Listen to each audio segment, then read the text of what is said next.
Okay,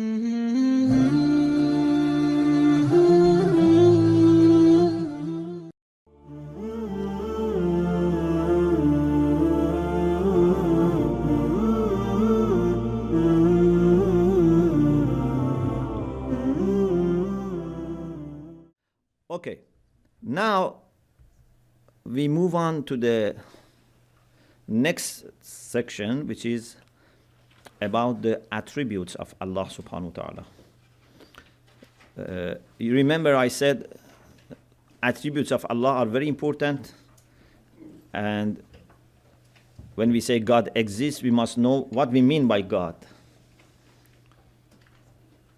Because if God is thought of a person like a human being or a superhuman being, that is not God.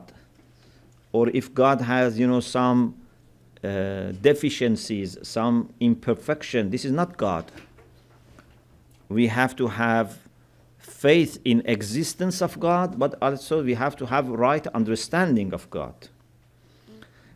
And actually, it's very difficult for us to have complete, or maybe it's impossible to have complete understanding of God, because God is infinite, it's absolute, it's perfect, and we are not able to contain something which is absolute, which is perfect. We have to be very careful. In the course of history, in different religious traditions, unfortunately, sometimes they have developed some image of God which is like a human being. Because we are human beings, so when we think of God, we think like a human being who is better than us.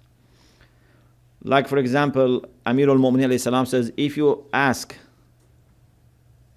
an ant to describe God, the ant may say, God is a giant ant, which has antenna and all these things. So they just try to make it God bigger than themselves.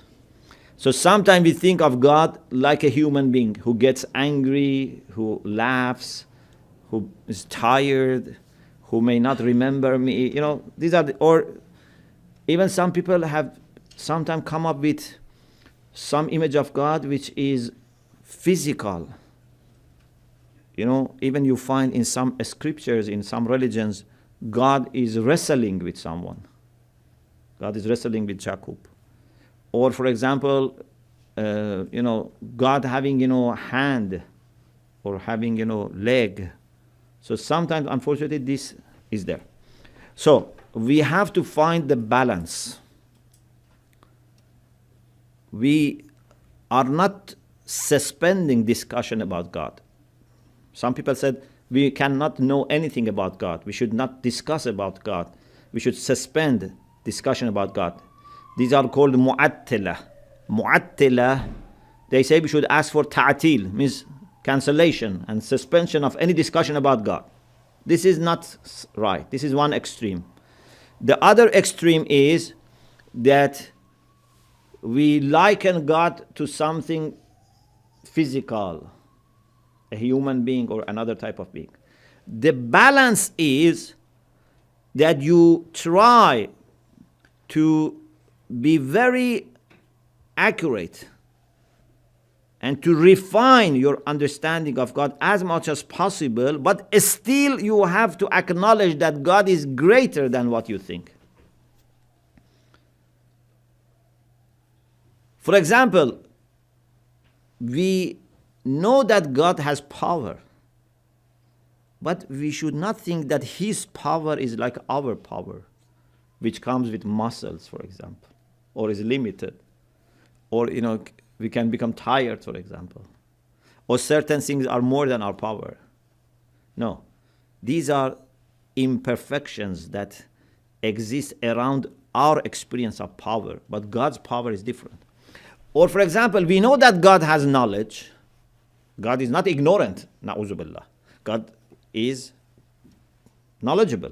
But you have to be very careful when you think of knowledge of God. Don't think of the knowledge of God like human knowledge. anything which is in human knowledge and is because of restriction and limitation in our knowledge should be set aside.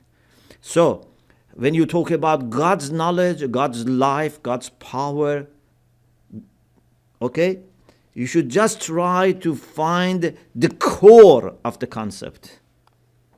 And any impurity, any attachments to the core concept should be left aside.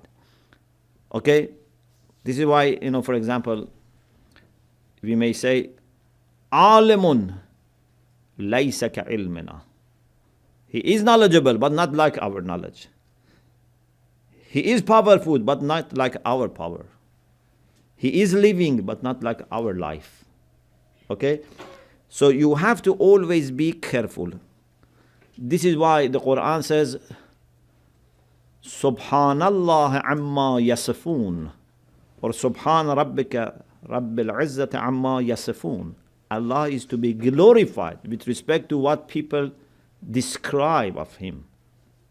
The only people who are excluded are Ibadallah al-Mukhlasin, those who are purified and they don't describe God in a mistaken way, and they know when they have to stop.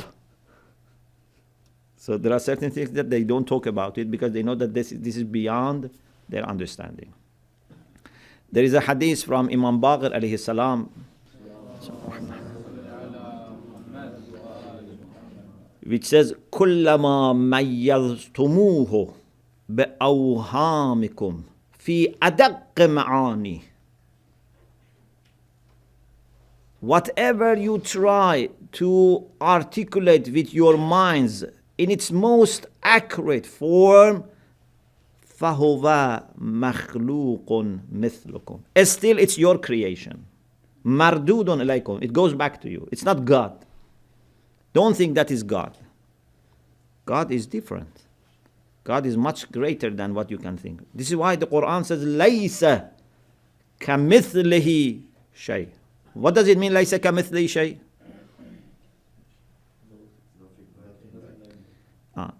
There is nothing like God, or maybe more accurately, there is nothing like God. Because it doesn't say لَيْسَ مِثْلَهُ شَيْءٍ. It says لَيْسَ كَمِثْلِهِ شَيْءٍ. Means there is nothing like God. Means something like God, okay, can never have any similarity. Nothing similar to something which is like God. Okay? So there is no way to think of something like God, and it's very difficult for us. Normally, whatever we think, it comes in some space. Yeah, it's very difficult for us to imagine something which has no space. Imagine something which has no time. Imagine of something which has no physical appearance. It's very difficult for us. So we have to be very careful. And this needs also exercise. If you study more philosophy, theology, and try to think more, then inshallah your mind will be more tuned towards better understanding of God.